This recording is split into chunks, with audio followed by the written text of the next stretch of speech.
Yo, Counter Attack podcast with myself, Daps. Guys, keep liking, subscribing, sharing, all of that good stuff. We're back again. Where do I start? Oh, so this week, just gone. Remember I told you I had an announcement. It's only because I didn't record this week that you guys didn't actually get this announcement. But my announcement is that, obviously, for a load of my UK listeners, this ain't really gonna, move the needle for them. But I've got another live show, Counter Attack Live in America, with New Mexico United. So I'm gonna go to New Mexico. I go on April 11th is the show, and yeah, we've got a live show. Me, New Mexico fans, talking to 4 of their players that I've got on the panel. It's gonna be great.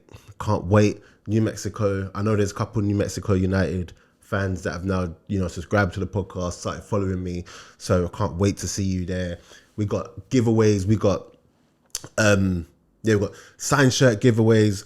We've got, competitions on the night for other things and content, and, you get to come down and ask your questions. But yeah, but don't worry, guys here in London and UK, whatever, I've got something for you guys too, but we're going to announce that another time. And also, I'm giving away a signed William Truce Ekong Nigeria shirt. So I'm giving away 2. So go over to my Instagram, and it's all over there. All the description for my Instagram is in the bio. So this Sunday the 17th of March, I will be giving away, the competition closes, but I will be giving away a signed shirt. So yeah, where do I start? Obviously, the Liverpool-Man City match has happened, and what a match it was. You see, me when I watch football, I watch it through the lens of just really seeing how, 2 teams can cancel each other out, what tactic this team employs to outdo this team and whatever. And I have to admit, it was a game of 2 halves for me, man. I think when I look at the first half of that game, in fact, let me start with the starting lineup. When I saw the starting lineup, I was like, City are going strong here. They're going really, really strong here. And Man City, Liverpool had a couple of players who, young boys. We're talking about Bradley. Kwanzaa, it was going to be a massive game for him. So those 2 in particular. Robertson was on the bench. Salah was on the bench. Harvey Elliott was playing off the wing. And I just felt like it was going to be a really tough game for them. But, and to be honest, in the first half, it kind of played out how I expected. And one thing that I really enjoy about City, it's like I enjoy it, but I hate it because they keep winning. City's ability to just suffocate opposition and control a game is just like, we don't really, because we're so used to it, I don't think a lot of people take it in. Like, I could see there was a moment where, who was it? I think it was Akanji. Akanji had to come out of position and make an angle for a pass. And seamlessly, Rodri just happened to just go in there. And in his position, John Stones ended up going there. And it was all so effortless, and it's just like clockwork. And because they're so well drilled, they were able they're just always able to just control possession. And the only way you can actually go against that is to actually, number one, rely on them to make a mistake, which they rarely do. Or you just got to be brave and you just got to go attack them and just back yourself.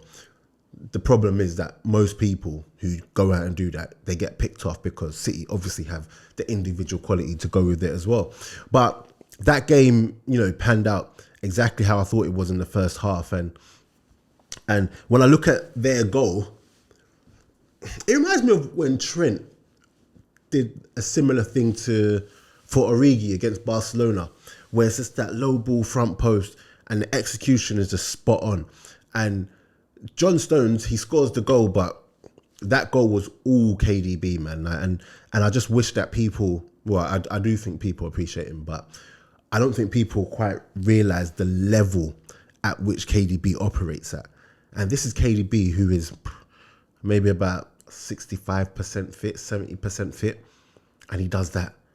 Do you get what I'm saying? And I just felt like it was just a really, really good delivery.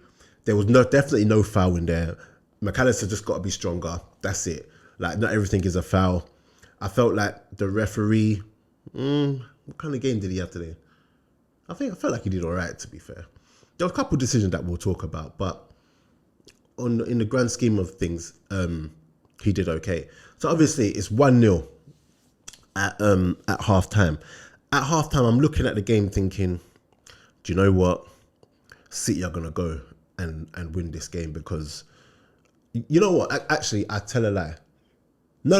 I know I did think that. I thought City are gonna go win this game, just do what they do, shut off the game, like. But there was also that thing of, but Liverpool at Anfield, you just know they're gonna come out fighting. And there was another thing that I saw, and I think Gary Neville mentioned it in commentary as well, is that Man City were almost okay with just shutting up shop. And when I say shutting up shop for City, shutting up shop for City is very different to what most teams do. City would just look like they were just happy to just keep possession. They weren't really pressing high. They weren't really, being as direct as they could be, and playing with urgency. And they kind of took their foot off the gas, which allowed Liverpool some joy. There were a couple times when Liverpool got in and had a couple half chances here and there, but yeah, I felt like it was always going to happen. And then obviously early in the second half, Nathan Ake absolutely dropped Ederson in it. I know people are talking about Ederson. He's crazy for the way he lashed out and kicked, but I placed no blame on him, because he has to come for that, and he was always going to give away a penalty. And Nathan Ake proper dropped him in. Nunez, the worst person, because he's going to chase that down, gets it and bang, penalty. McAllister. Talk about high pressure, by the way. You see the way the camera angle was on McAllister for that penalty? That, I felt in my chest. I was like, no. Is he going to miss? Is he going to score? And then he puts it away, and I'm like, that is, high pressure and keeping your composure. And then from there, if I'm being honest, it was Liverpool, man. Like, the way I was talking about City being able to control possession and having a rhythm, Liverpool did not allow them to do that at all in the second half. And it was actually quite crazy seeing Man City like that. Man City at times were just launching the ball, and it was just going straight back to Kelleher, and it was just so unlike them. Players were all over the place. They weren't keeping the ball. Liverpool were dominating possession. Liverpool were creating the better chances. And there was a moment in that game where Man City were really under it, to the point where they got to take KDB off. KDB has a strop. Let me tell you this as well, yeah. If ever you want to know how much or how big of a player Kevin De Bruyne is, and how much respect Pep has for him, the fact that normally if a player goes off and they're biting and they're chirping and they're showing frustrations, Pep ain't gonna waste time with that. He's gonna look at him. Okay, cool. We'll deal with that later. The fact that Pep went to the bench to talk to him and then try even sort it out and blah blah blah blah blah, just let me know that Pep respects this man. He respects this man. And by the way, I think KDB is gone at the end of the season, just so you know. And people are gonna think I'm mad for saying that, but KDB to Saudi is what I'm calling. I'm saying that now. And people are going to think I'm mad, but trust me, I could just see it happening. KDB to Saudi. Remember, I said it here. So, yeah, Liverpool, man, they played well, man. And Diaz had a couple chances, man. And normally, especially there was one where I think Salah put him through maybe, and he was through and goal. Kyle Walker weren't even catching him. He's just got to open up his body. He can go left or he can go right, just hit the target, and he puts it wide. Massive chance. Absolutely massive chance. And the thing is, as much as he missed those chances, because of how he played today, you can't really be mad at him. You can't really be mad at him, because he was all over the place. He was a problem for them. His work rate was on 100. He missed those chances, but again, like some of the stuff he was doing, there was that run he did where Rodri and Kyle Walker were chasing him. He managed to keep the ball and whatnot, and at the end of it, got a corner. Yeah, he played really, really well today, man, and it was unfortunate that he missed those chances. but it is what it is. So yeah, no, for me, Liverpool, I think people look back at that and think Liverpool probably deserved to win that game.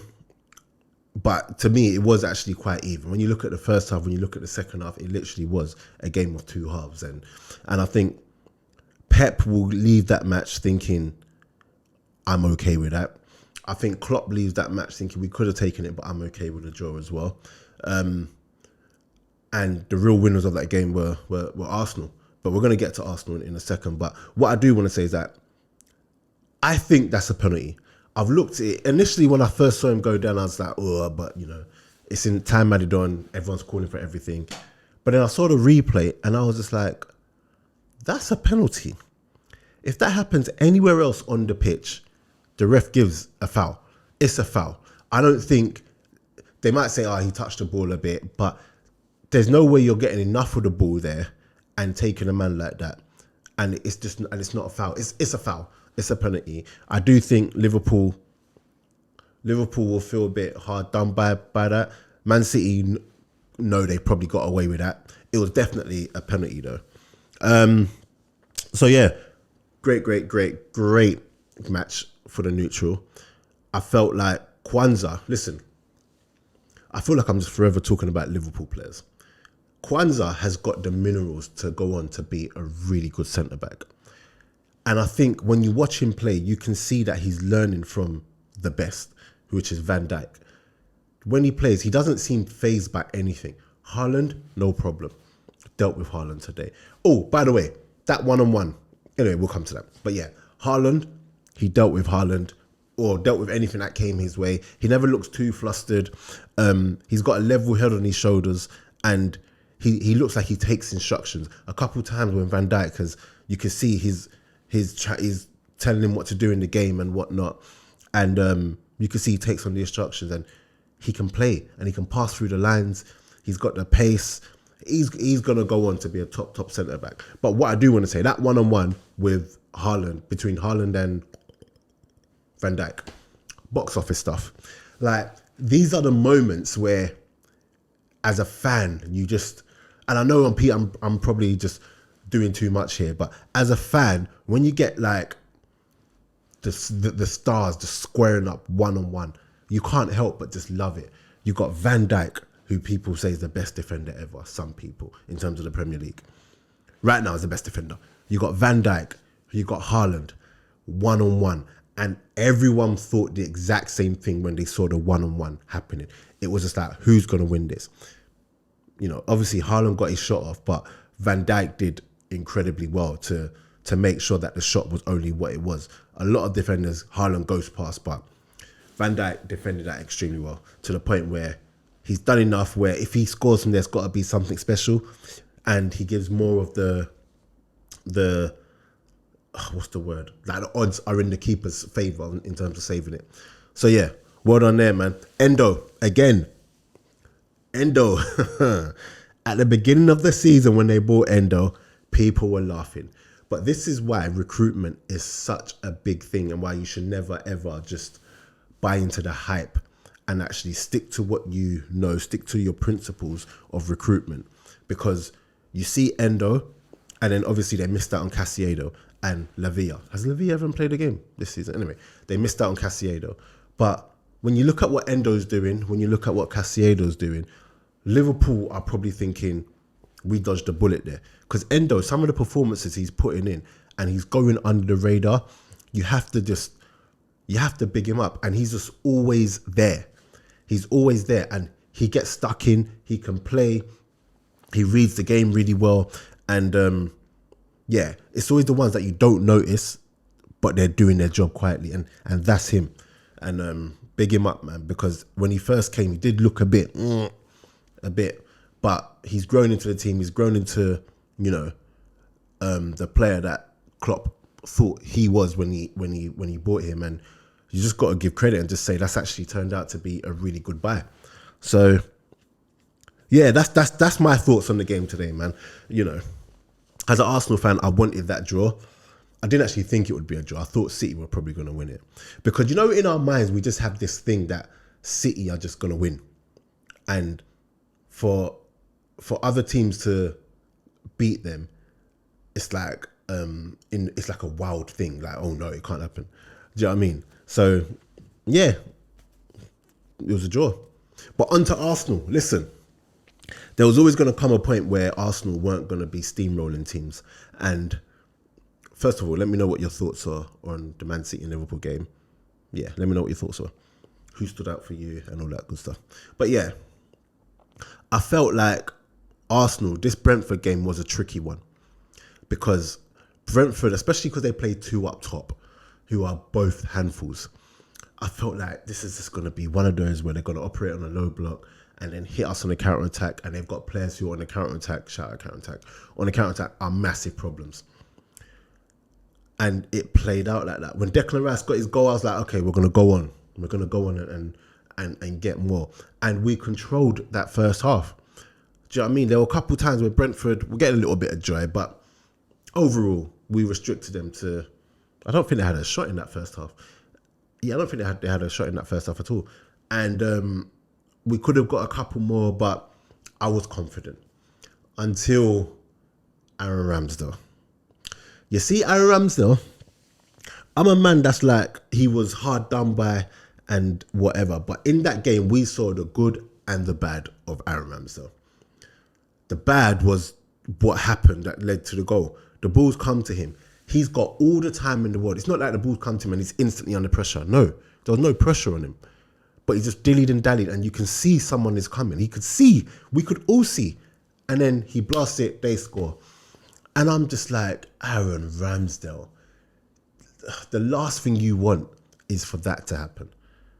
You finally get a game in the Prem, and you can't even say he's not ready, because that's not the sort of thing you have to be ready for. That's just bad decision making and just bad keeping. Do you get what I'm saying? And bad play.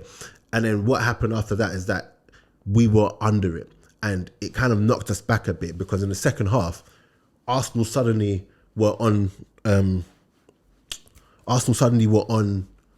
back foot for a little while, where they had a couple chances, and you know, he's made, to be fair, the good were the two saves he made. One from Tony, by the way. You see the technique on that Tony shot?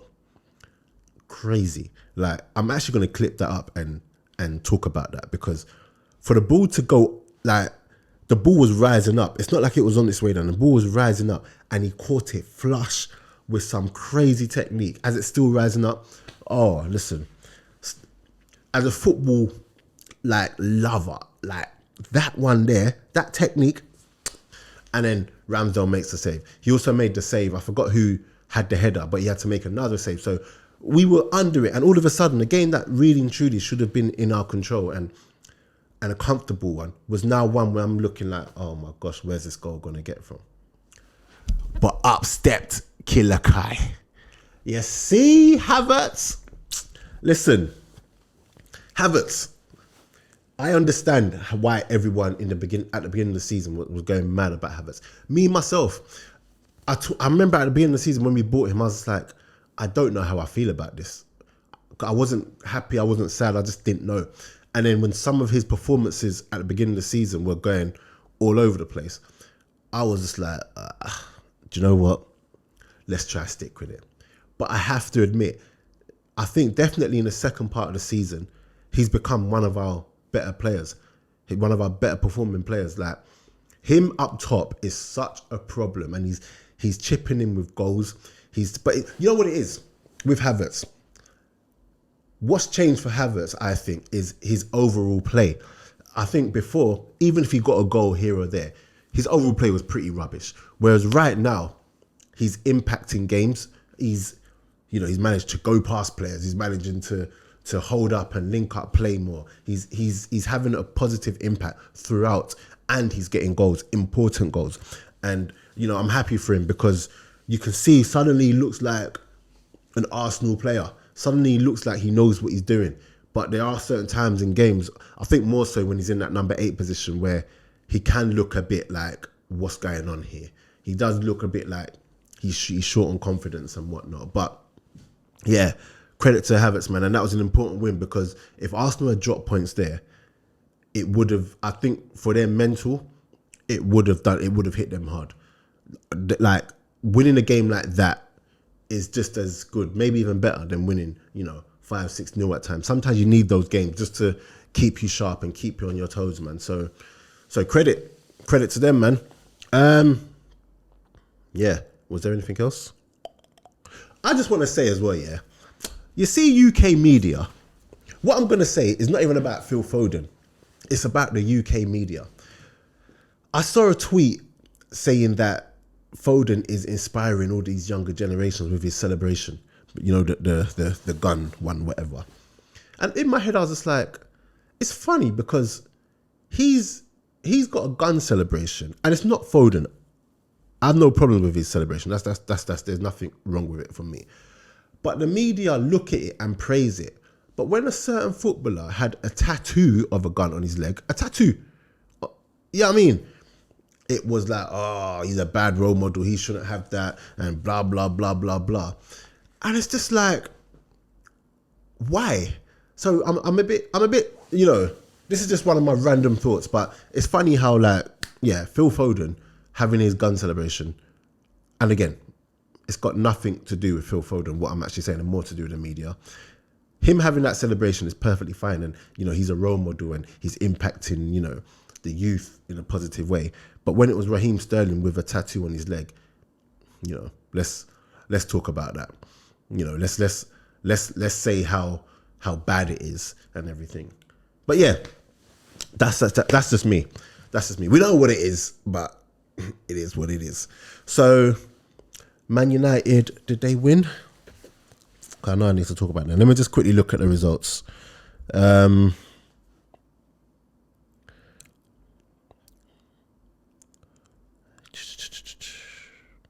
Let's see. Right.